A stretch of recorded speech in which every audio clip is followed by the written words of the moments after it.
Então, a professora Anita foi professora aqui da universidade, né? Hoje é professora aposentada da universidade, mas atua no programa de educação na Tuiuti, né? Um programa com mestrado e doutorado, e é coordenadora do programa hoje lá na Tuiuti.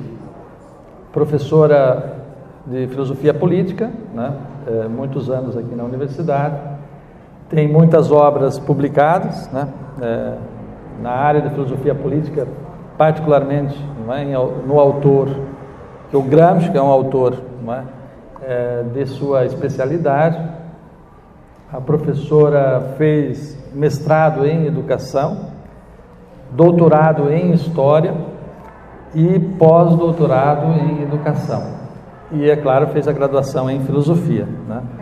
Então, é importante essa interface dentro da área de humanas, né?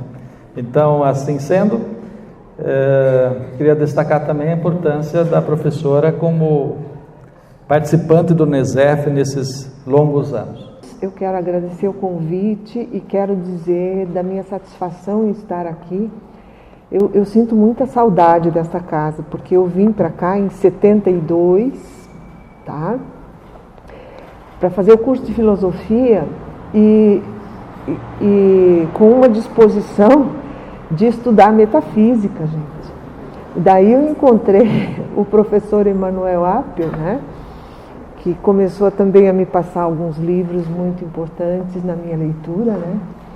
E eu dei uma guinada, assim, de 180 graus no meu projeto de filosofia, né? Eu fui fazer um mestrado na PUC de São Paulo. A PUC tinha um grupo de resistência muito grande naquela época, já era 1980, tá? Eu fui com um projeto de mestrado sobre Merleau-Ponty. Eu tinha como orientador já o professor Bento Prado Júnior, tá? Figurão da filosofia. E eu desisti do Merleau-Ponty, do Bento Prado Júnior, para estudar o Gramsci, tá? E fiz do Gramsci um projeto de vida, porque são mais de 4.000 páginas que ele escreveu, tá?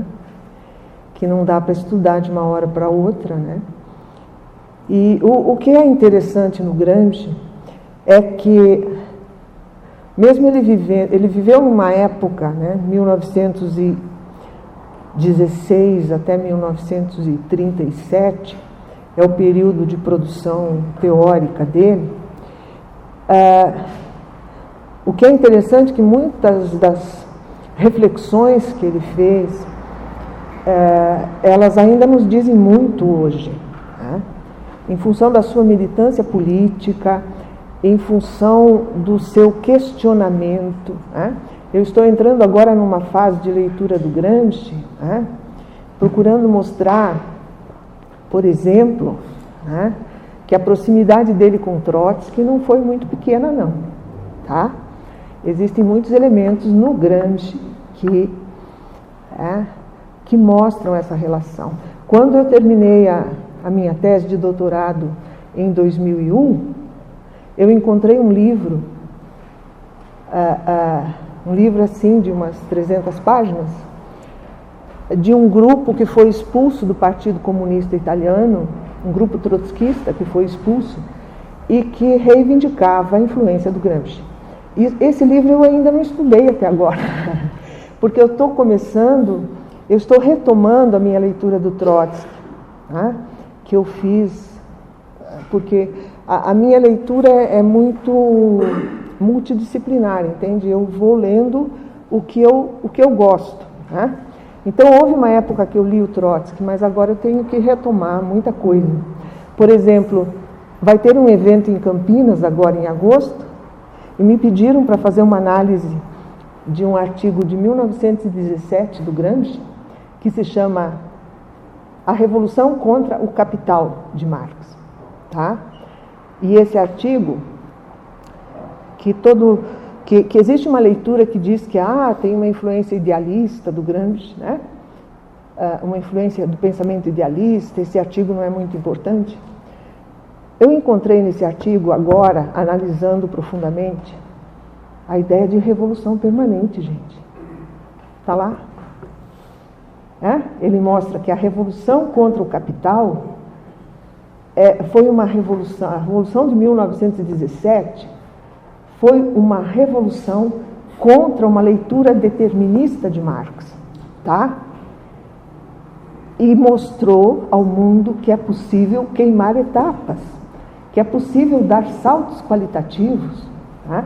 E ele escreve para a classe trabalhadora na época: nós precisamos aproveitar a experiência do proletariado russo para não perder tanto tempo e não ter tanto trabalho, ou seja, queimar etapas de novo, entende? É uma ideia muito interessante que ele já coloca em 1917, tá? Então, é por aí que eu estou caminhando. Esse livro, que é resultado de um pós-doutorado que eu fiz em 2015 na Unicamp, tá? Esse livro, ele tem uma outra, ele mostra um grande revolucionário, tá?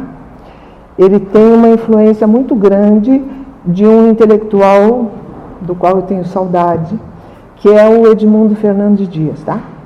Na leitura do Gramsci. Tem uma influência muito grande aqui dos textos do Edmundo. E o que eu vou falar para vocês, então, é o 5º capítulo desse livro aqui, que é... Porque o livro, esse termo grilhões invisíveis, eu encontrei no Marx, tá? Numa determinada tradução do Marx, porque existem várias traduções. Uma tradução da Introdução à Crítica à Filosofia do Direito de Hegel. Ali você encontra, eu encontrei numa tradução portuguesa, Marx referindo-se à religião como um grilhão. Tá? Então eu peguei esse termo do Marx para falar da questão da ideologia, tá? Então esse livro é sobre a questão da ideologia, grilhões invisíveis, ou seja, como a ideologia nos amarra por dentro, né? E como na escola a ideologia pega a criança é muito fácil de ser amarrada, tá? Pela ideologia, tá? Então, o livro ele tem 5 capítulos, tá? O primeiro capítulo é a hegemonia, porque eu penso que é um conceito central no pensamento do Gramsci, né?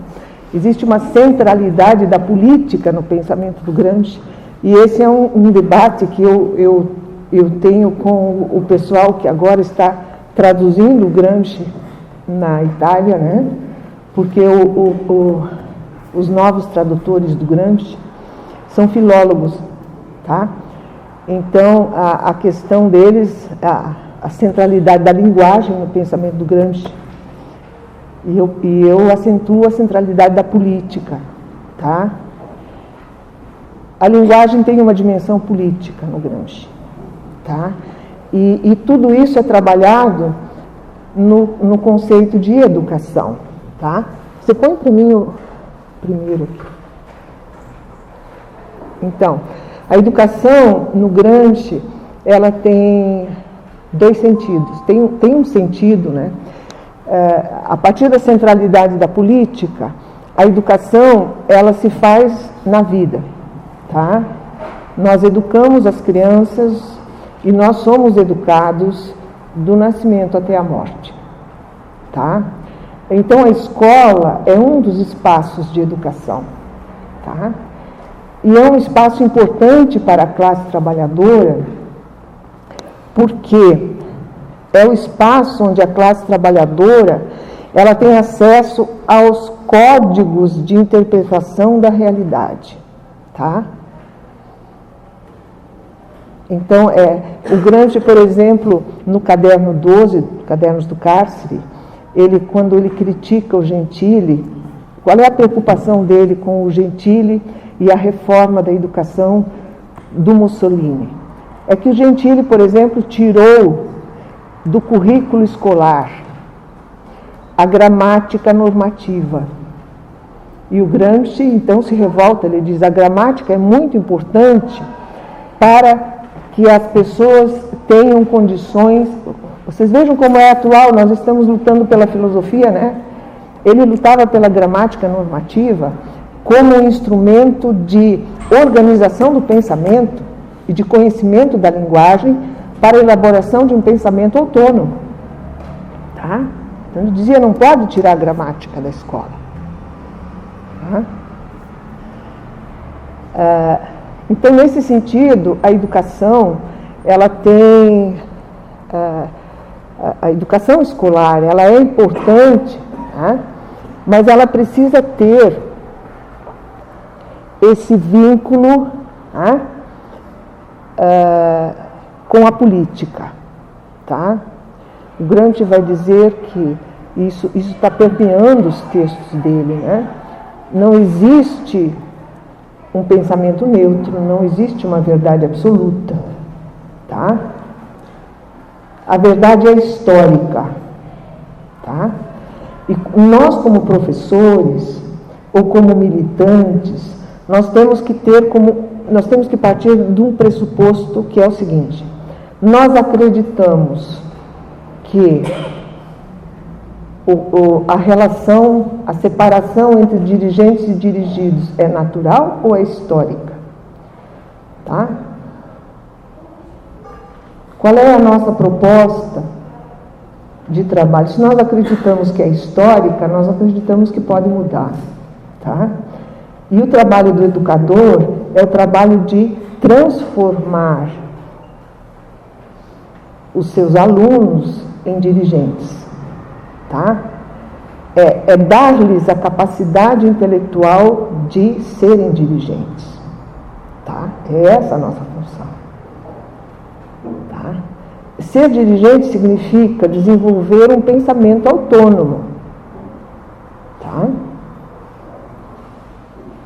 Agora, é preciso aprender, então a educação escolar ela tem que estar vinculada a todo o processo de organização política das classes trabalhadoras. Isso é o Gramsci fala no período da sua militância política. Tá? Quando ele participava da organização dos conselhos de fábrica, por exemplo, os operários eles participavam dos conselhos nas fábricas, da gestão da fábrica durante o dia, e de noite o Gramsci os reunia para estudar filosofia. Tá? Eles faziam grupos de estudo, estudavam Marx, estudavam Lenin. Tá? Então, a importância desse domínio do pensamento, por isso a escola é importante para a classe trabalhadora, para dar o domínio dos códigos de leitura, tá? E principalmente mostrar que não existe uma única leitura da realidade, é essa a questão, tá? Como a nossa sociedade é dividida em classes sociais antagônicas, como nós vivemos uma sociedade permanentemente desigual e violenta, tá? Nós temos que ensinar nossos alunos a se posicionar nesse contexto e a enfrentar a correlação de forças, tá? Porque a luta de classes, ela não é uma luta... Quando a gente fala no senso comum, entende luta de classes como guerra civil, né? A luta de classes é permanente. Ela acontece no interior da fábrica, na exploração do trabalho, mas ela acontece, principalmente, no modo como os meios de comunicação de massa formam um modo de pensar homogêneo. Né? Então, aquela colocação que o Marx faz na ideologia alemã de que o pensamento da classe dominante é o pensamento dominante, é essa questão que o Gramsci trabalha no contexto da hegemonia. E é isso que faz com que nós vivamos permanentemente em condições de subalternidade, ele diz. É por aí que passa a linguagem A linguagem não é neutra, tá? Então, é por aí que passa a formação filosófica, tá? Para deixarmos de ser subalternos, nós precisamos dominar o pensamento. Isso não é idealismo, entende? Isso é luta de classes no contexto do Gramsci, tá?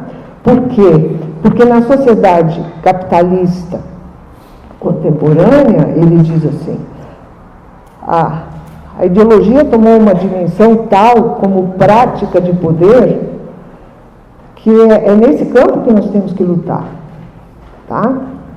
Então, nesse sentido, a questão da educação, tá? Eu não sei se eu estou seguindo ali, mas acho que eu não estou seguindo muito bem. É só para vocês terem uma ideia, mais ou menos, né, de como as questões estão sendo colocadas. Por exemplo, eu trato no livro uma questão que quando ele aborda a questão da linguagem, por exemplo, ele enfrenta um debate com o pragmatismo, que é muito importante, né? O pragmatismo diz que o erro está nas palavras. O Gramsci diz assim, o erro não está nas palavras, porque a linguagem é metafórica, tá? A linguagem é política e metafórica, tá?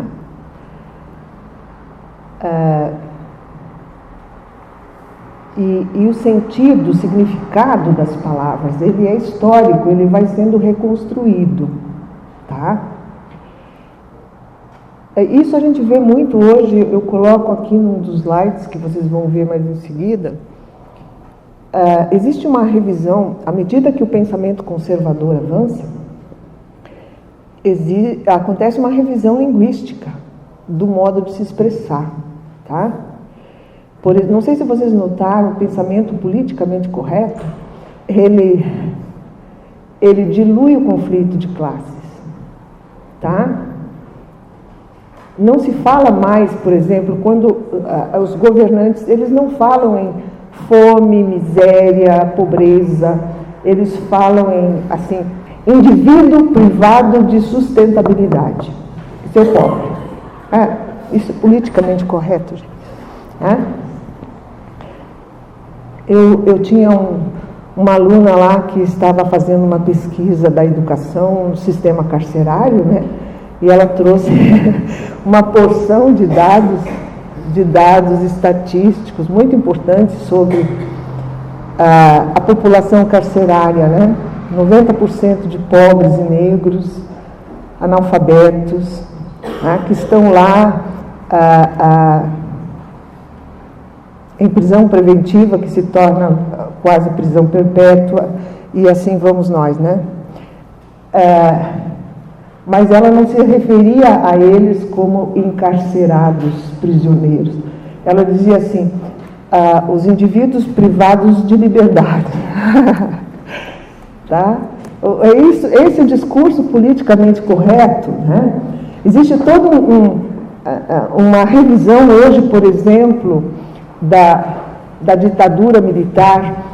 Não se diz mais ditadura militar, eu insisto em dizer ditadura militar, se diz ditadura civil-militar, né? Se chama a ditadura de uma ditadura branda. Não foi branda, não, senhora. Tá? Então, esse discurso, vocês vejam como a linguagem ela tem um significado político. Tá? É isso que o Gramsci mostra. Tá? A linguagem não é neutra. Tem um livro de uma pedagoga que eu li ainda quando era estudante, eu acho, é um livro bem antigo, que fala dos manuais didáticos, e o título do livro é As Belas Mentiras, que nós contamos aos nossos alunos, né? Olha, tem muitas mentiras, em termos de história, né? A luta, o enfrentamento, o conflito social nunca aparece. Agora vocês escutam o discurso pós-moderno que diz hoje assim que não existem mais classes sociais, gente. Mas a classe trabalhadora nunca foi tão numerosa quanto agora. E nunca foi tão fragmentada. Tá? Vocês pensem, por exemplo, em quem dirige o Uber. Ele não se entende como um trabalhador, mas ele se entende como um empresário. Empresário de si mesmo, tá? Ele tem um carro, ele precisa pôr gasolina, ele precisa manter o carro, mas ele é proprietário, tá? Mas para ganhar um salário digno de viver, ele precisa trabalhar de segunda a domingo 10 horas por dia, tá? E ele não tem patrão para fazer greve, reclamar do patrão, não tem mais jeito. Porque o patrão é virtual, gente. Mas ele não deixa de ser um trabalhador. O que nós temos hoje? Nós temos um número muito grande de trabalhadores que não se reconhecem como trabalhadores. Tá? É uma classe fragmentada, é uma classe encurralada hoje pelo capital. Tá? Então, isso é luta de classes, gente. É uma luta de classes que passa pela formação do nosso pensamento, e aí que entra a filosofia, tá? Como eu sou chamada às vezes de dogmática, mas eu acho que eu não sou dogmática, porque eu não estou impondo essa leitura, eu estou mostrando os dois lados da questão, tá? Eu procuro mostrar os dois lados da questão, tá? Como funciona o pensamento neoliberal hoje, tá? Tem um livro muito bom que saiu pela Boitempo agora, que se chama A Nova Razão do Mundo. Não sei se você já conhece, tá? Esse livro, o pressuposto não é marxista, ele é Foucaultiano, tá? Mas ele mostra como funciona o neoliberalismo e como o neoliberalismo hoje, ele dilui uma experiência que é muito importante para a classe trabalhadora, que é a formação, e o Gramsci diz, a formação de uma vontade coletiva. Tá? Quando eu leio sobre o neoliberalismo, eu lembro, o Gramsci tem lá no caderno 25, o primeiro fragmento do caderno 25 do Gramsci diz o seguinte, é sobre um líder camponês que se chama Davide Lazzaretti, tá? O Gramsci mostra, por exemplo, que o movimento popular, ele se organiza como uma experiência multidisciplinar e coletiva, tá? Mas quando esse movimento se enfrenta com o poder, tá? O que o poder faz? O poder não mostra a experiência coletiva, ele valoriza a experiência do líder para cooptar o líder. E se o líder não se deixa cooptar, como Davide Lazzaretti, então se prende e se assassina o líder. Tá? E daí o movimento se dilui. Tá? É muito difícil construir uma experiência coletiva na sociedade capitalista, principalmente agora, nessa fase de expansão do neoliberalismo. Por que quais os dois princípios que sustentam o neoliberalismo hoje? É o individualismo exacerbado, a concorrência, tá? Ali, a esses dois conceitos, o conceito liberal de meritocracia, tá?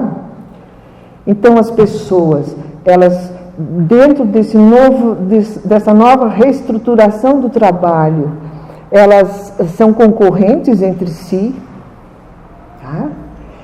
Elas estão sozinhas, isoladas, e elas têm que mostrar a sua capacidade. E se elas não conseguem mostrar essa sua capacidade, ou se não têm sucesso na vida, e a maioria fracassa mesmo, Tá?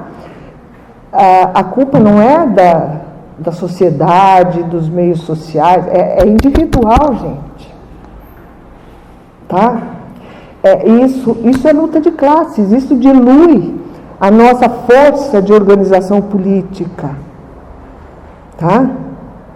Eu vejo que passa por aí, por exemplo, a dificuldade que os movimentos de esquerda têm hoje de mobilizar as pessoas, a sociedade em geral, contra esse governo que está aí. Por quê?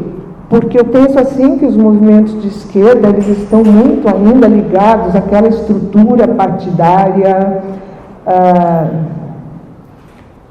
Eu vejo assim, é como se fosse um ranço, entende? A estrutura hierárquica partidária que tem uma vanguarda e que tem... É bem difícil trabalhar com isso. Eu vejo, por exemplo, as pessoas ficam espantadas quando eu falo da relação do Gramsci com Trotsky. Tá? Ou tento explicitar, aprofundar um pouco essa questão. Parece que existe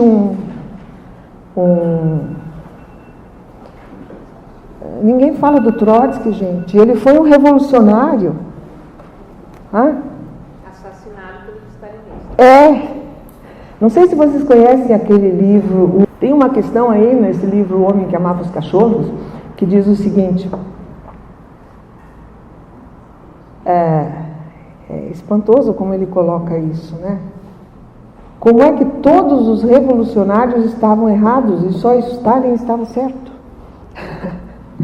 Tá? E o partido acreditou nisso. Tá? Eu escrevi um artigo sobre a ideia de vanguarda no Gramsci, que vai sair, acho que na revista Outubro, na próxima. Tá? Que é justamente para mostrar como o Gramsci pensa um pouco a ideia de partido, desfazendo aquela ideia de vanguarda acima e separada, entende? Eu penso que essas são grandes contribuições do Gramsci para a gente pensar a política e pensar a educação, tá? Porque a educação da escola, eu penso que a educação escolar, nós pensamos separada, entende? Nós temos que pensar junto com o movimento político, tá? É claro que a escola tem funções específicas, né? Mas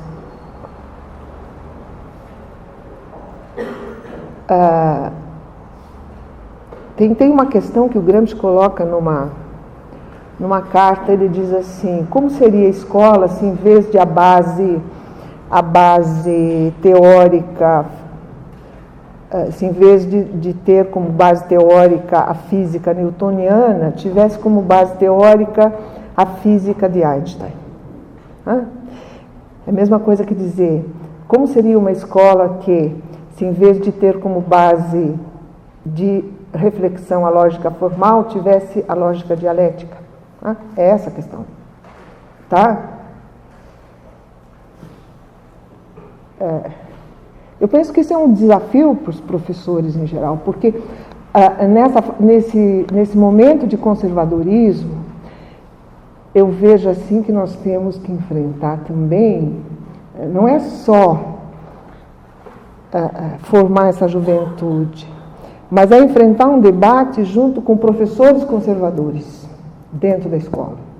Tem muito, tá? Na universidade também.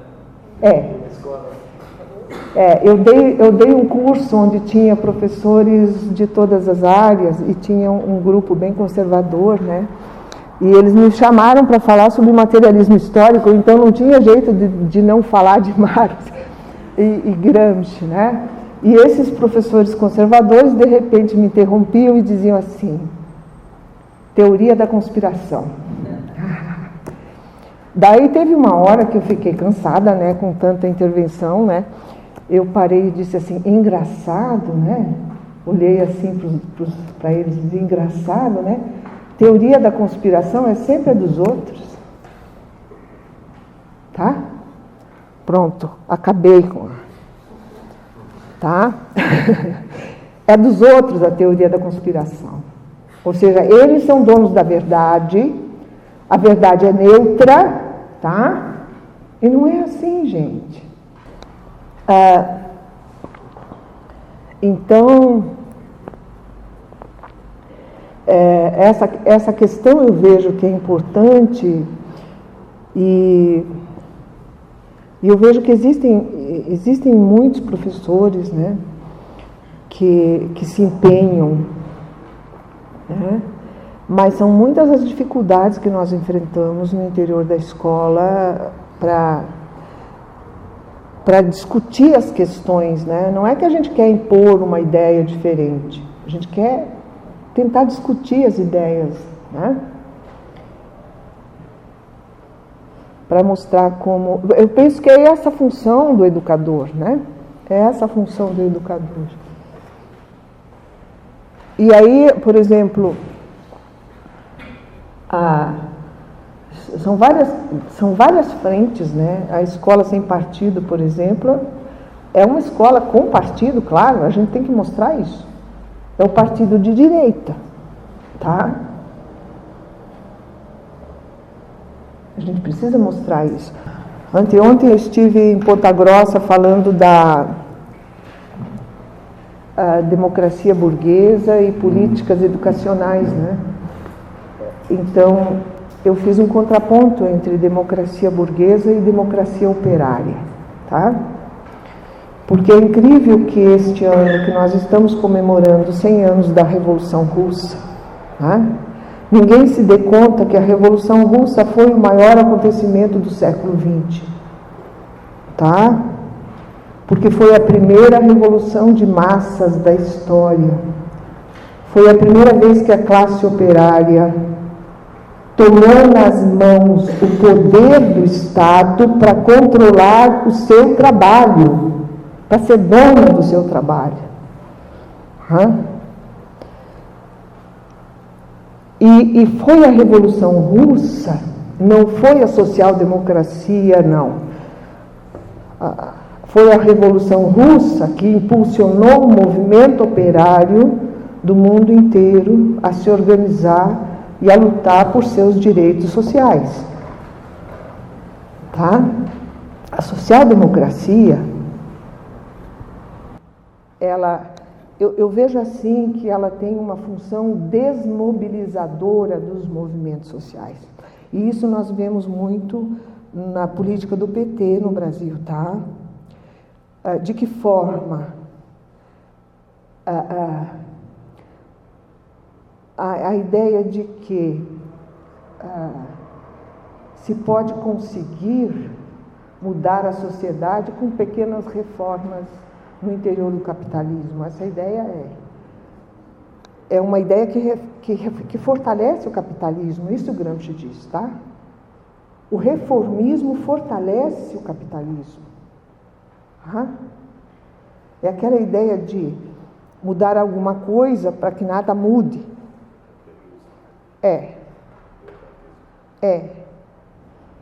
Tá? Então, eu vejo uma continuidade, por exemplo, nos escritos do Gramsci entre o que ele escreveu durante a militância política e depois os cadernos do cárcere, tá? Ou seja, o Gramsci continuou um revolucionário nos cadernos do cárcere, embora levantando a questão do porquê fracassamos, né? Como alguns intelectuais colocam, né? Mas, por exemplo, esses filólogos que estão fazendo a nova edição do Gramsci, eles estão muito preocupados em contar os conceitos, né? Participei de uma banca onde uma menina disse: o conceito de hegemonia é central porque o Gramsci fala 200 vezes em hegemonia. Ela contou. O Gramsci não fala em imperialismo, mas nós podemos Ele fala em relações internacionais. Tem muita gente hoje estudando a questão do imperialismo, né? No Gramsci, sem que ele tenha usado o conceito alguma vez, né? E daí o Gramsci ele usa o conceito de revolução passiva, revolução restauração, mas quando ele fala da revolução operária, ele usa outros conceitos, gente. Ele usa um conceito do Sorel, que é assim, espírito de cisão, tá? Ele usa um outro conceito, que é o seguinte, subversão da praxis, tá? É revolução, gente. Então aqui, ó. O Gramsci, ele quando fala da escola, tem uma carta onde ele diz assim: eu achava que tinha 2 manuais de formação conservadora, que era o Catecismo e o Manual do Exército, né? Mas agora eu encontrei um terceiro, que é o Manual do Cárcere. Ou seja, são formas de educação conservadora que marcam a vida da juventude, tá? Assim como você descobre de longe um jovem que passou pelo seminário, você sabe a diferença de um jovem que foi para o exército de outro que não foi para o exército. Você identifica até na postura física, gente. É só prestar um pouco de atenção, tá? E esse conservadorismo que nós estamos vendo na escola hoje, ele é uma consequência ainda da formação da escola durante o período militar, durante a ditadura militar no Brasil, tá? Isso fica, isso marca. Tem um livro da Simone de Beauvoir que se chama Memórias de uma Moça Bem Comportada, vocês conhecem, né? Ela diz assim, eu fiquei admirada que minha mãe me deixou sair de casa, né? Depois de toda a educação conservadora que ela me deu, né? Religiosa, católica, tá? Me deixou sair de casa e morar sozinha. E daí ela conclui que a mãe deixou ela sair de casa e morar sozinha porque a repressão ela já estava aqui, ó. Tá? A repressão já tinha sido interiorizada, tá? O Gramsci tem um texto que se chama Rabiscos, tá? Que eu traduzi.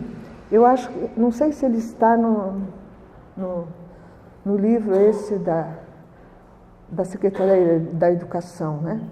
Mas o Gramsci passou por um período de censura, né? Tem muitos artigos dele, por exemplo, que você começa a ler, chega numa altura, tem entre parênteses assim, 3 linhas censuradas, e daí continua o texto, tá? Ou seja, ele passou por um período em que os escritos dele eram censurados. E daí, esse texto Rabiscos, ele diz assim, a gente começa a tentar escrever de uma forma que a gente possa lograr o censor, entende? Para o texto poder passar e ser publicado, né? E nesse processo, nós interiorizamos a censura, tá? Nós nos tornamos os nossos próprios censores. Então, os períodos autoritários, em nossa história, ela tem muito mais período autoritário do que de democracia, e as nossas democracias sempre foram muito frágeis, tá? A democracia burguesa tem muitos limites que o Gramsci diz que são que se tem que superar, né? E numa história tão autoritária quanto a nossa, as democracias elas são difíceis de construir. Então, mas eu penso que é uma questão de luta permanente, né? Nós temos que resistir sempre, né? O Gramsci, ele considera a disciplina muito importante para ele, tá? É um meio de... Só que tem autores que mostram, e eu acho que com razão, né, que a disciplina é uma faca de dois gumes, né? A disciplina é coercitiva, não tem como a gente fugir disso. Ela tem um elemento de coerção. Mas eu penso assim que nós passamos por um período difícil da ditadura militar, né, com disciplina, coerção, e daí houve logo em seguida um período assim de espontaneidade excessiva também no campo da educação, e isso a gente vê na formação de alguns adolescentes, né? Eu não sei se vocês... Eu admiro quem dá aula para adolescente, porque eu nunca consegui, tá? Eu nunca consegui mantê-los atenciosos, prestando atenção. Eu acho que isso é... Então, as formas de domínio, elas passam pelo adestramento do corpo. Isso aqui está no caderno 22, onde ele fala do Taylorismo e Fordismo, tá? Por exemplo, quando ele fala do Taylorismo e Fordismo, ele diz que houve toda a necessidade de uma reeducação do trabalhador para ele se adaptar a esse novo sistema de trabalho. Né?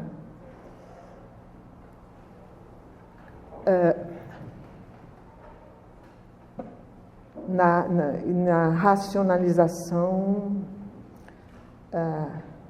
do processo produtivo. Esse adestramento ele também acontece na escola, tá? Nos períodos conservadores. Tá?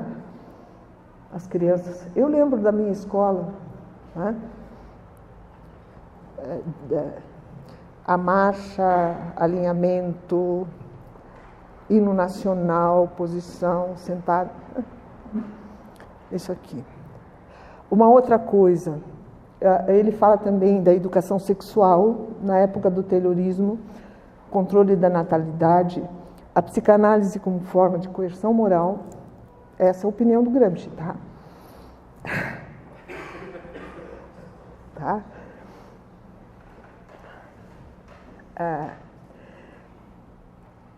Então, existem várias formas de educação repressiva. Tá? Uma forma que eu acho que é muito violenta é o silêncio. Tá? A educação sexual pelo silêncio, ela é muito violenta. E é isso que estamos propondo hoje. Tá? Não falar. Tá? Então, aqui, o Edmundo Dias, ele fala do texto do Monteiro Lobato, que também foi revisto, né?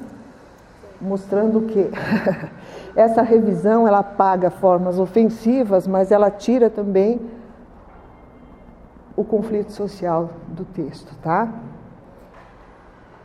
Esconde o conflito social. Então, essa questão ideológica, eu penso que na escola, a escola é o espaço privilegiado para a gente fazer essa discussão.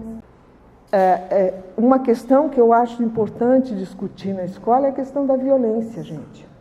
O Gramsci diz assim, por que não se aceita a revolução? Porque se pensa que a revolução é violenta, né? É mais fácil, ele diz assim, é mais fácil conservar o ovo do que quebrar a casca do ovo para ter a galinha, né? Toda revolução, ela exige sofrimento. Então a gente pensa que a violência é a guerra civil, é a luta e o enfrentamento. A violência é a fome, a miséria, é a exploração da força de trabalho. Tá? Nós vivemos num mundo de violência. Tá? Agora, depende, então, de qual violência é importante para nós. Tá? Essa que nós estamos vivendo no cotidiano, ou uma violência que transforme esse cotidiano. É isso que ele diz. tá? Uma outra questão, a naturalização dos fatos. Tá? Tá. Por que a mulher aceita a violência do homem? Tá? Eu estive no Cariri e soube de uma história de uma mulher que apanhava todo dia. Ela tinha 3 filhos. É uma família muito rica. O que ela fez? Ela não denunciou o marido, porque ela sabia que se denunciasse ela ia morrer.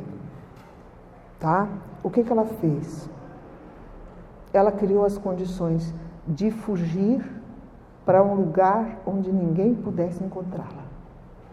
Tá? Abandonou os filhos, abandonou tudo. E as pessoas acham isso natural. É natural que o homem domine a mulher. Não é natural. Existiram na história sociedades em que a mulher governava. Tá? Existiram sociedades matriarcais. Tá?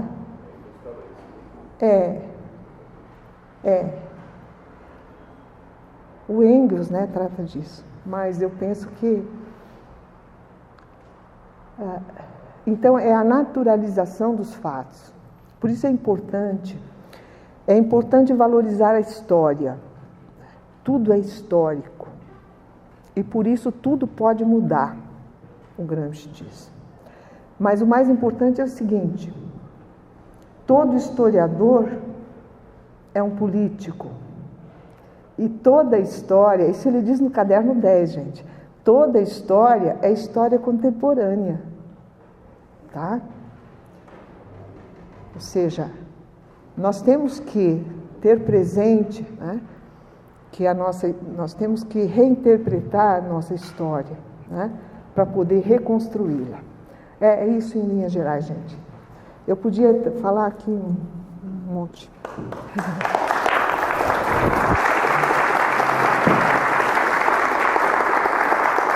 Nós vamos passar ao trabalho, não é agora do debate, né? A ideia é que vocês levantem questões, né? Eu sou engenheiro de formação, mas participo da política desde a década de 60, né? Fui colega do Emanuel Apio, formamos na Salesiana em Itajaí, formação religiosa, mas rompi com religião em 61, quando entrei para o Partido Comunista Brasileiro. E continuo, o professor de História lá em final dizia que eu tinha um vírus da agitação. E até agora a medicina não me curou esse vírus. Né? E a minha pergunta, professor, é uma pergunta e um questionamento ao mesmo tempo com uma proposição. A senhora falando bem no início da religião como meio que o Marx dizia que era o óbvio do povo, né?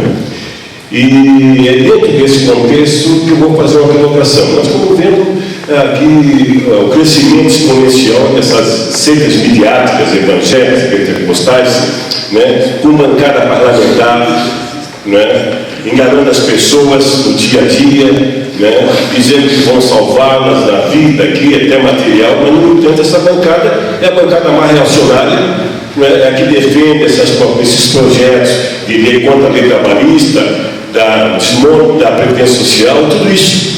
E que leva gente para a rua. Recentemente, aquele fascista do Magno Malta botou 3 milhões de pessoas numa passeada aí, e nós de esquerda, nós que lutamos, não conseguimos fazer isso.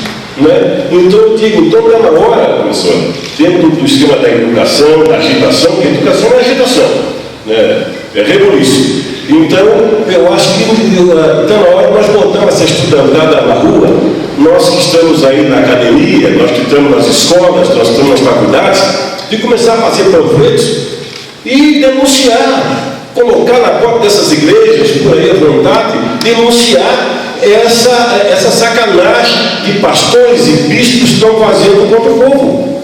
Eles dizem que defendem o pessoal, no entanto, estão amortecendo a luta nossa. Então, na hora que nós começamos a educar, no processo educativo, educar esse pessoal que está dentro dessas igrejas, de que elas estão sendo enganadas, de que esse pessoal está indo contra elas, contra o desenvolvimento, contra a evolução, contra tudo, aí nós vamos ganhar esse povo. Senão, não adianta ficar em rede social, em Facebook, em blog, que isso aí não vai atingir. Porque o operário sai 5 horas da manhã, 4 da manhã de casa e chega 8 horas da noite em casa. O máximo que ele consegue é ser emprenhado pelo olhar na Rede Globo. Ou então ouvindo essas rádios de sacanagem que estão por aí. Então eu acho que a nossa luta aqui, é uma revolução permanente, é uma luta constante, é dialética, é começar a panfletear, botar isso estudando na rua. Né? Eu não posso mais panfletear porque eu não posso mais correr. Estou com 74 anos, mas posso escrever. Não era essa a minha contribuição. Obrigado.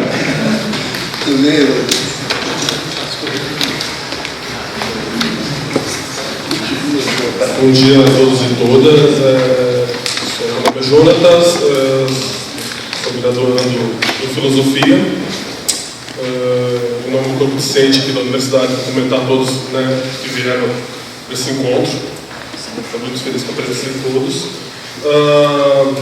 Na filosofia também acho que sou resistente, tenho filosofia com resistência. Eu fui aluno da professora Anitta em 2005, acredito que na sua última aula, Walter, no último semestre, Walter Benjamin, na filosofia moderna, algo assim, que me marcou profundamente.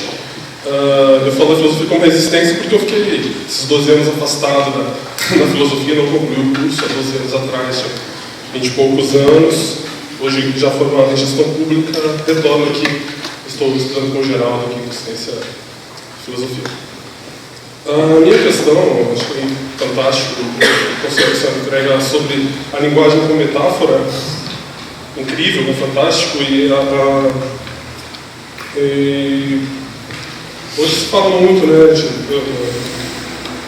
desse neologismo, da questão do politicamente correto, né, e como esse discurso ele está inserido, né, na formação ideológica, educacional, e eu como negro, né, representante também dessa minoria, e vejo como compramos também esses conceitos, né, as minorias acabam comprando esses conceitos, por exemplo, o conceito norte-americano de resistência afro, ou de feminismo. Eu não vou falar sobre feminismo porque não tenho propriedade para isso, é evidente. Mas, e como isso acaba sendo diluído dentro da luta de classe, né? Porque o racismo, o machismo, eles são da essência do capitalismo, né? São constitutivos do capitalismo. Então, o capitalismo constitui o racismo, o machismo e a exclusão social. E como essa metalinguagem, ela acaba sendo construindo um novo ideal, uma nova forma de educação, uma ideologia alienada, né, nesses tempos que vivemos. É só a senhora poder falar um pouquinho mais sobre isso para a gente. Obrigado. Então, bom dia, professor. Sou aluno aqui da graduação, do curso de filosofia, né? E minha pergunta vai relacionada assim a como essa relação organização da forma como o Gramsci vê a organização, assim, daí em relação à perspectiva da organização dos movimentos sociais, né? E também visando também que hoje à noite a gente tem a reunião de construção do Fórum Nacional de Educação. Daí pedi para a professora também falar um pouco do que foi o CEAF, assim, se a professora teve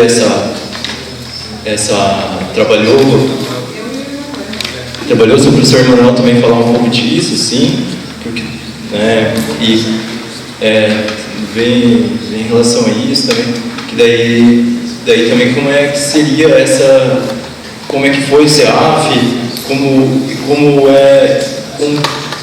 como pode ser a organização, uma organização de resistência frente ao projeto liberal, assim, no Brasil atualmente, como que é uma visão assim mais teórica, poderia ser feito. Obrigado.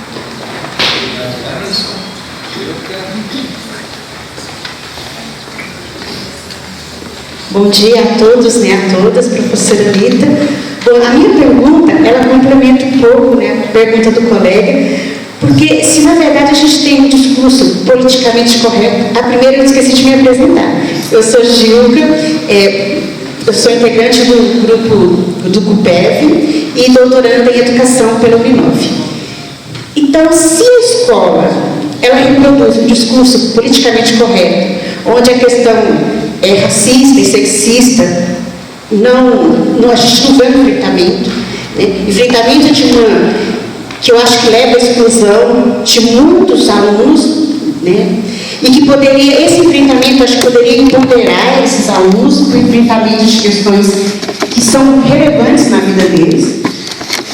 E se a escola é onde a maioria da classe trabalhadora vai ter contato com os códigos de linguagem, como que a gente pode pensar na formação dessas identidades?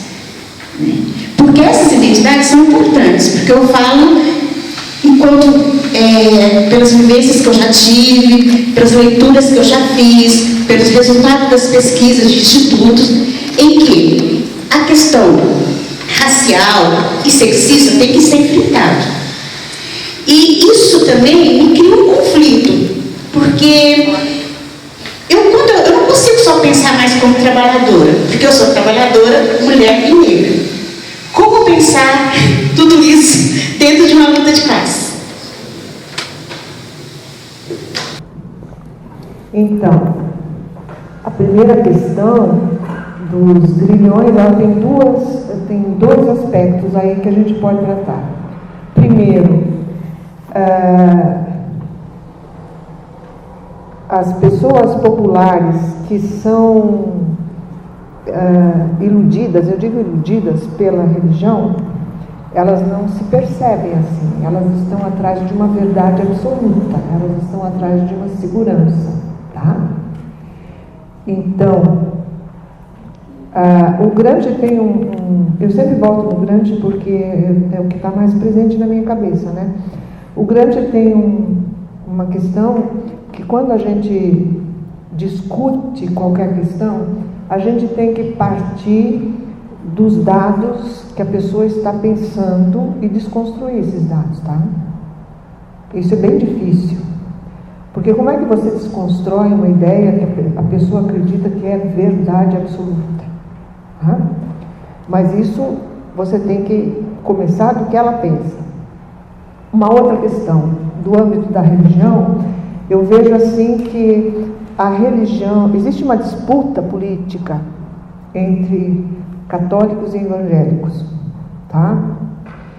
E nessa correlação de forças, né, a igreja, por exemplo, à medida que o evangelismo avança, a igreja, ela muda a sua perspectiva de abordagem para conservar o público que ela tem, tá?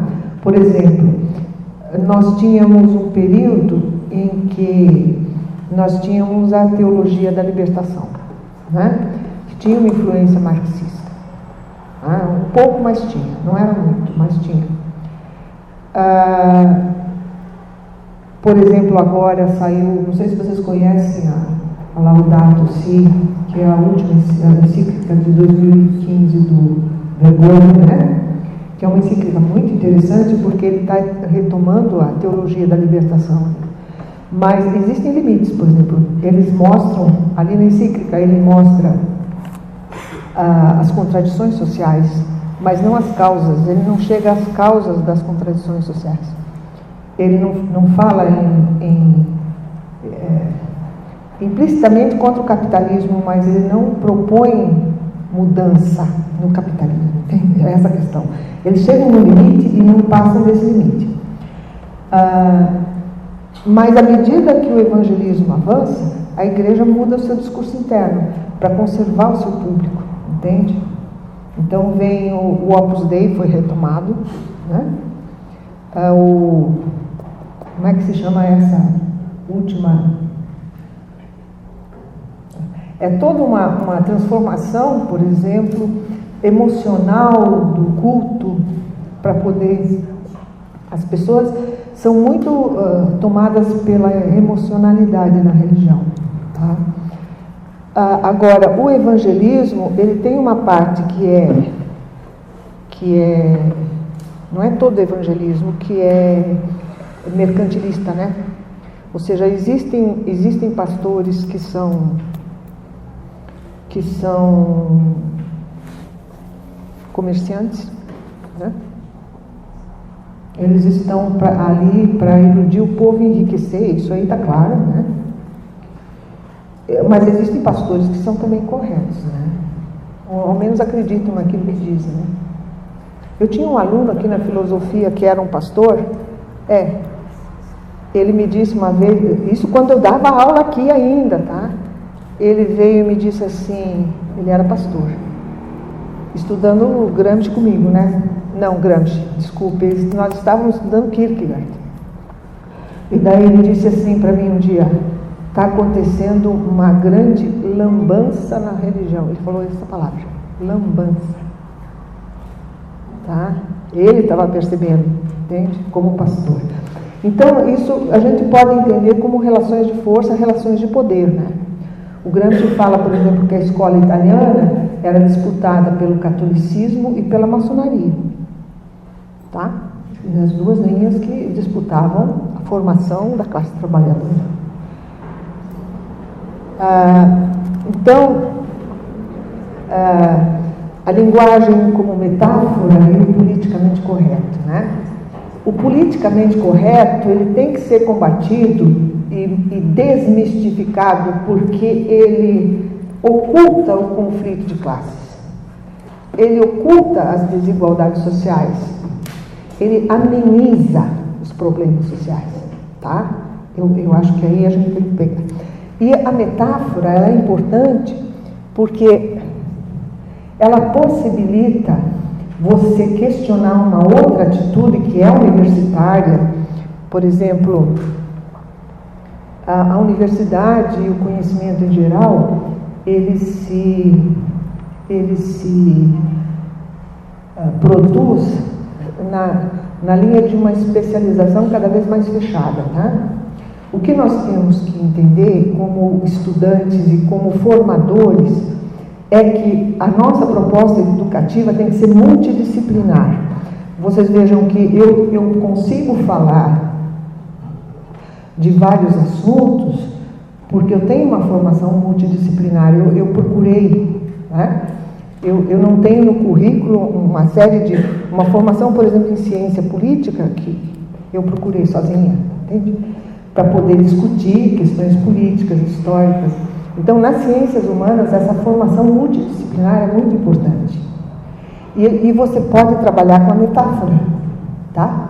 Eu lembro que quando eu me formei em 75, em dezembro de 75, em março de 76, eu já comecei a dar aula aqui. E eu fiz parte de um grupo com o Emanuel e a Suzana e outros, que nós formamos um programa geral para introdução à filosofia, não sei se você lembra, e nós trabalhávamos com metáforas para falar da censura, da política, de tudo que estava acontecendo na ditadura militar. A gente usava, por exemplo, Platão, Defesa de Sócrates e outros, o mito das cavernas, para discutir as questões que estavam acontecendo, assim, indiretamente, tá?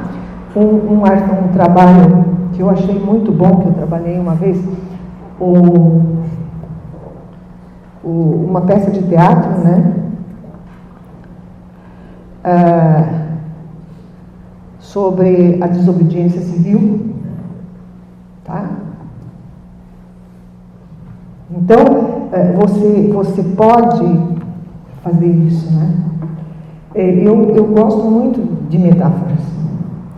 Agora tem que ter um cuidado com as metáforas, né? Porque se a gente usa a metáfora para desmistificar, mas ela também pode nos mistificar, tá?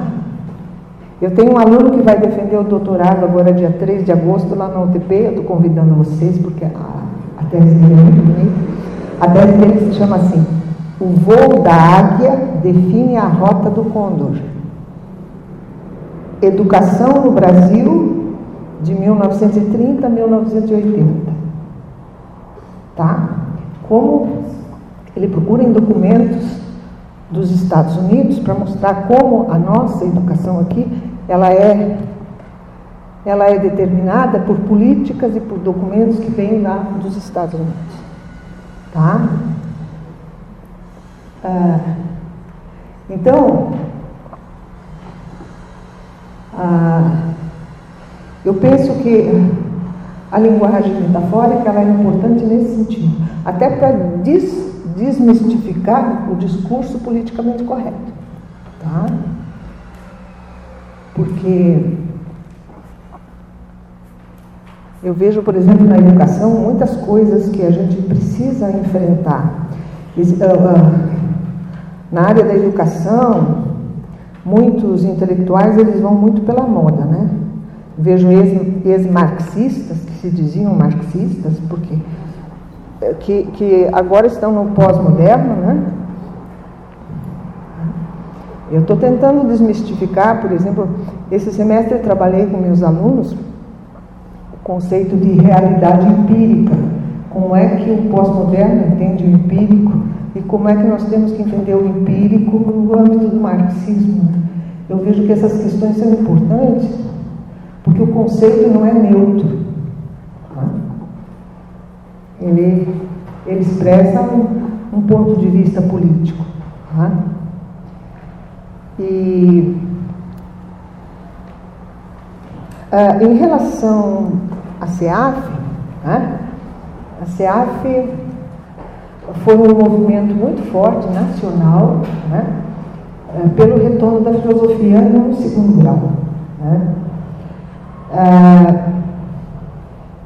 E foi um movimento que conseguiu não conquistas legais, né?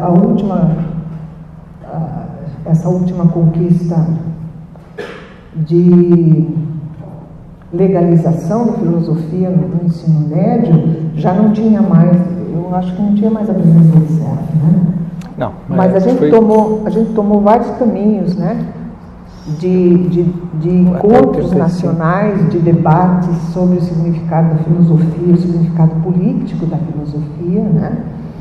E ao mesmo tempo em que se fazia essa mobilização nacional, se buscavam alternativas de introduzir a filosofia, né, aos poucos. Então, a gente procurou vários caminhos aqui no Paraná. Por exemplo, eu lembro na época que nós fizemos cursos de formação para diretores de escolas, né, porque eles é que decidiam se introduziam no currículo ou não. Nós fizemos encontros com a Secretaria Estadual de Educação, nós procuramos várias alternativas para tentar introduzir em algumas escolas como optativa, né, para criar um fato, né, e daí encaminhar a discussão de uma disputa nacional pela legislação. Mas o movimento tinha um caráter político muito importante, tá? Eu lembro de um movimento, de um encontro que eu participei em Belo Horizonte, vinha gente do Nordeste, eu conheci um rapaz que ele veio para discutir a questão do retorno da filosofia, um professor de ensino médio. Ele veio de ônibus e ele não tinha dinheiro para hotel. A gente ficou no Mineirão, eu fiquei junto com eles. Ele trouxe um pacote de farinha e ele, quando tinha fome, ele comia aquela farinha com água. Não tinha dinheiro. Do Nordeste, gente. O Nordeste, ele tem uma posição política muito avançada em relação ao sul daqui, sabe? Eu vejo isso agora na organização do movimento Associação Brasileira sobre Gramsci, né? O Instituto Gramsci, que é ligado ao Instituto da Itália, que nós formamos há 2 anos atrás, e agora nós estamos fazendo o segundo evento, né? O pessoal do Nordeste trabalha com o texto do Gramsci vinculado aos movimentos sociais. Então eles fazem uma leitura diferente, entende? Do Gramsci, é uma coisa muito interessante. Mas é isso, a CIAF foi um período muito rico, muito importante, e eu acho que não existe muito documento sobre isso. Tem os cadernos, tem 5 cadernos. Tem nossos aqui também. 6 revistas, né, que nós produzimos aqui. Que foi um movimento muito importante. Eu penso que o NESEF também poderia caminhar nesse sentido de produzir, teoricamente, mas, sabe, escrever, publicar, revista. Sim. Eu acho que vocês têm muitos livros, mas revista mesmo assim, eu acho. Deixa eu me inscrever para o segundo bloco. Eu quero provocar mais, Anitta, vamos radicalizar um pouco mais, porque já estamos radicalizando no bom sentido, aqui no sentido do termo radical apropriado aí numa perspectiva marxiana, relida, né, numa perspectiva dos marxistas em geral, inclusive incluindo a Agnes Heller, até 1978, né, até esse momento em que ela produziu textos e produziu suas reflexões a partir desse campo de entendimento. Anitta, sim. Qual é a questão que talvez o próprio título da tua palestra instiga, e você traz muito bem, né, apresenta muito bem, a partir de uma leitura de Gramsci, né, e com toda a profundidade com a qual você lida, né, conceitualmente, contextualmente e tudo mais. A ideia da educação em tempos de crise, né, e aí, para colocar no centro uma questão que será recolocada às 20 horas de hoje, com a ideia da criação de um fórum, né, nacional de resistência, no sentido de repensar e reforçar o caminho da filosofia enquanto disciplina escolar. E assim, em tempos em que a polícia bate em professores, né? No Paraná, o pessoal que é de fora tem acompanhado pelas notícias, nós não acompanhamos pelas notícias, a gente acompanha ao vivo e por vezes apanha junto. O Greca desceu o pau nos professores agora, né? Isso foi ontem. Né? O Beto Richa já tem no seu histórico o que a gente já conhece. O Álvaro Dias, no passado, num certo 30 de agosto, né, que nós sabemos bem, desceu os cavalos em cima da polícia, né, com tudo. Né? Então nós temos uma trajetória, e isso estou falando da relação com a categoria dos professores, né? Portanto, do ensino fundamental e médio, particularmente no caso do Estado. Há uma aliança clara, evidentemente, o Paulo Arantes faz muito essa fala, né, nessa perspectiva, né, de que o Estado hoje ele age, né, não é a polícia militar, por vezes também é a polícia militar, mas é a polícia, não é, como seu aparelho, né, de defesa, né, inclusive do próprio Estado. E nesse sentido, os poderes também, nós vivemos em tempos de sequestro, né, de mentes, né, eu acho que o professor, né, o colega coloca isso também, de mentes e corpos, né, há um sequestro dentro do qual nós temos criado movimentos de resistência, mas temos tido também muitos limites, né, quer dizer, muitas dificuldades de dar um passo avante, né, no sentido da conquista de um espaço dentro do espectro, né, da democracia, né, dentro do espectro do processo democrático, né, que me parece que ele é apropriado hoje pelo aparelho do Estado e pelos seus executores, né, de maneira a utilizar a repressão como caminho, né, e marcadamente, né, em todos aí os sentidos. E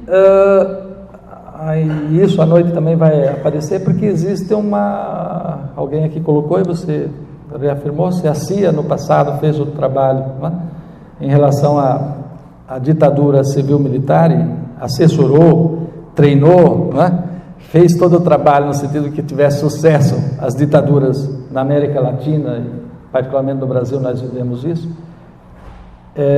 Hoje ela age por outros caminhos, né?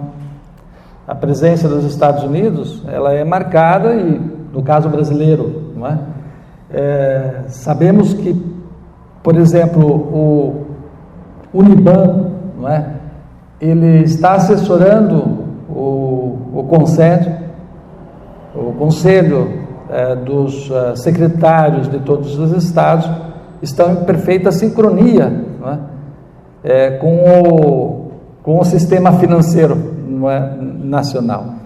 Então existe, e todos nós também sabemos que não é de agora, que esse pessoal vem negociando nas mesas e nos corredores de Brasília, né?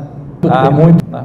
Então, como é que a gente vai de fato, assim, em que perspectivas de resistência que nós temos, e o evento aqui está sendo marcado sob o ponto de vista de uma perspectiva acadêmica, é verdade, mas lembrando, né, de fato, que a nossa questão é fazer essa interface com esse campo da luta pública, né, da luta no sentido de que a perda de direitos, essa ideia do Estado mínimo de direitos, né, e o Estado máximo de administração, né, dos negócios, né, está em pauta, e ele vem com força, e eu penso que ele, em boa medida, por meios vários, inclusive eu acho que essa questão da bancada evangélica que o colega levantou é uma questão também bastante importante, ele nos coloca numa situação de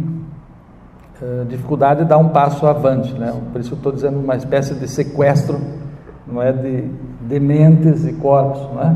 E que de alguma maneira nós precisamos achar os caminhos, não é, para avançar, não é? E aí, só para concluir essa minha intervenção, assim, para dizer, nós temos, assim como Santa Maria, né, tem lá a revista eletrônica, com espaço para publicação. Nós temos feito o esforço de, na medida do possível, publicar as nossas aí reflexões e reflexões de outros. Mas eu acho que é um caminho possível, mas ele, em definitiva, é muito incipiente, você não consegue alterar muito o quadro ou perspectivar, digamos, grandes avanços e mudanças a partir daí. É claro que o estudo é fundamental, né? E a divulgação das nossas reflexões são fundamentais, mas eu acho que está faltando à escola, e para concluir, penso eu, essa relação de que ela tem sua especificidade, tem seu campo, mas hoje mais do que nunca está muito claro de que ela responde àquilo que o mercado pede, né? Sim. E quem faz essa costura, nós já compreendemos, né, bem. Então, a escola faz o que o mercado pede, mas não é o mercado nacional, tá? É o mercado Sim. internacional. Eu tenho um aluno que defendeu uma tese sobre o modo como as fundações internacionais e as corporações internacionais, elas estão entrando firme no domínio da educação, tá? Por meio do quê? Por meio de oferta de cartilhas. Eles começam a oferecer esse material de graça para as escolas, como as prefeituras eles têm dificuldade econômica, as prefeituras dificuldade de gestão, eles aceitam esse material, né? O meu aluno, ele veio com uma cartilha da Singenta, onde se defendia na cartilha o uso de agrotóxico. Eu falei, olha, esse aqui é o tema da tua tese, é o tema empírico imediato, agora você vai ter que procurar o que tem por trás, né? Ele fez todo um levantamento de como esse processo, ele não é um processo aqui do Bradesco, Unibanco, Singenta, etc. Ele é um processo internacional em que as fundações elas estão atuando diretamente no campo da educação, tá? Ou seja, esse material eles produzem, eles descontam no imposto de renda, para eles sair de graça, tá? E é propaganda de empresa, gente, que está entrando na nossa escola assim direto. Então ele fez um levantamento muito bonito, a tese dele de 350 páginas, né? Tese de doutorado, mostrando como essa ingerência internacional está acontecendo na escola do mundo inteiro, não é só no Brasil, tá? No Brasil se está entrando agora a partir dessa ideia neoliberal de parceria, parceria público-privado. E daí o público-privado modifica de significado, tá? Existe uma ingerência do privado no público. Existe quase que uma apropriação do Estado, tá? Pelo mercado, tá? Mercado internacional. Na base de tudo isso, é preciso colocar que nessa fase do capitalismo nós temos uma grande concentração de riquezas, né? Nas mãos de em torno de 140 corporações, tá? Internacionais, tá? Que dominam o mercado e controlam a economia internacional, tá?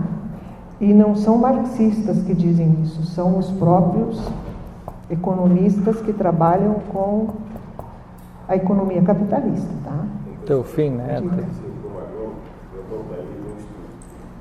Essa intervenção começou lá atrás. Aqui no Paraná tem uma até Paraná que era a CAR, a fundadora da CAR.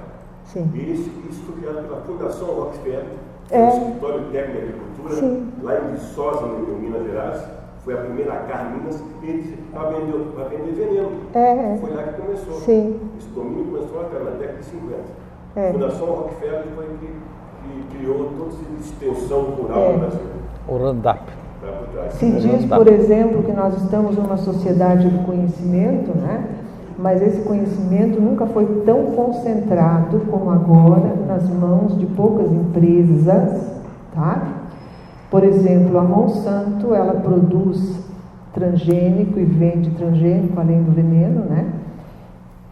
Mas não vende o conhecimento de produção do transgênico, vende o produto que não reproduz semente, tá?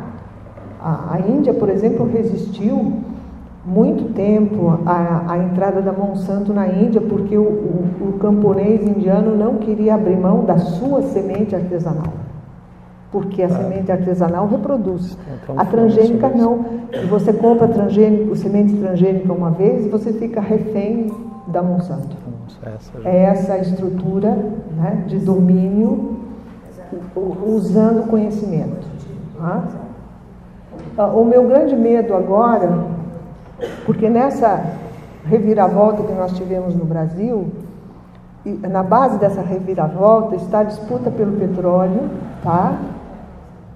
Principalmente a disputa pelo petróleo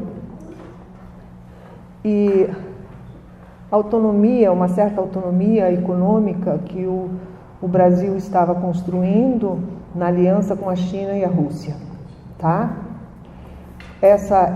Esse golpe foi feito principalmente para realinhar o Brasil com os Estados Unidos, no sentido da disputa pelo petróleo, tá?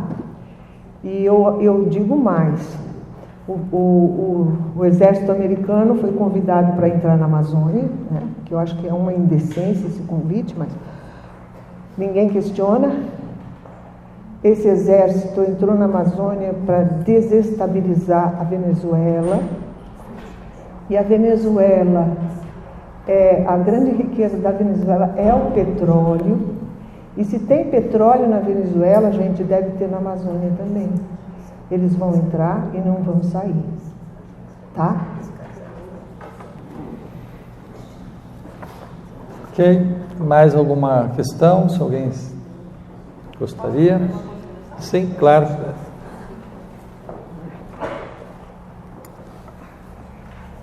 Então, senhora Anitta, eu sou Gisele, Fernanda, sou da Unespar, na Vitória. Uma questão que eu fiquei ouvindo, que tu traz essa reflexão sobre a questão do discurso politicamente correto, a questão das mulheres, que é um tema que se sabe que é muito caro para mim. Né? Eu recentemente venho estudando a questão das mulheres, a produção teórica de mulheres, em diferentes áreas de conhecimento, e aí eu ouvindo você, eu lembrei de uma russa, Alexandra Kollontai.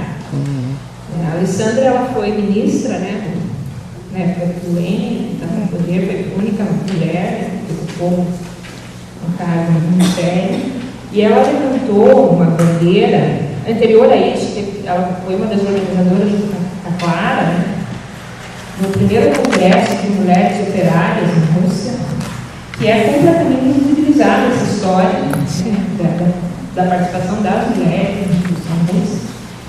E ela se destaca, e como política, ela, na gestão pública, ela pauta toda uma questão de políticas específicas para as mulheres, né? A questão da saúde reprodutiva, a descriminalização do aborto, né? Uma série de temas, ainda hoje, muito delicados e difíceis.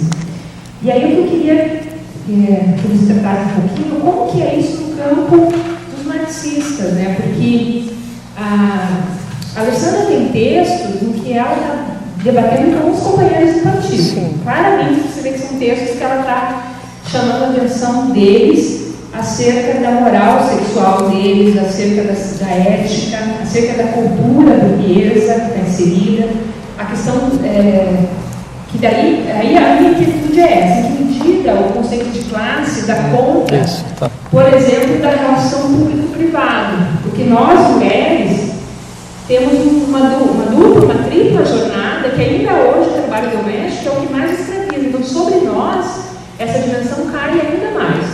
E lembrando, né, que o Brasil é o país que está na lista entre os países do mundo que mais mata mulheres. Né? É o quarto país do mundo em homicídio de mulheres. E quem mata as mulheres são os seus companheiros. Eles falam que são meus maridos, meus namorados, são companheiros. Sem falar na violência da cultura do estupro, e tudo isso que está no âmbito que o grande está discutindo da relação política e cultura, né? Como é que você vê essa questão? Como é que, por exemplo, a contribuição dessas mulheres e como é que você dialoga com isso? O próprio Gramsci, como é que ele traz essa reflexão? Bem, eu vejo que essa questão dentro do marxismo, ela é bem complicada porque ela não é enfrentada, eu vejo assim, estudando o movimento revolucionário agora, para falar da Revolução Russa de 1917, essa questão é muito complicada porque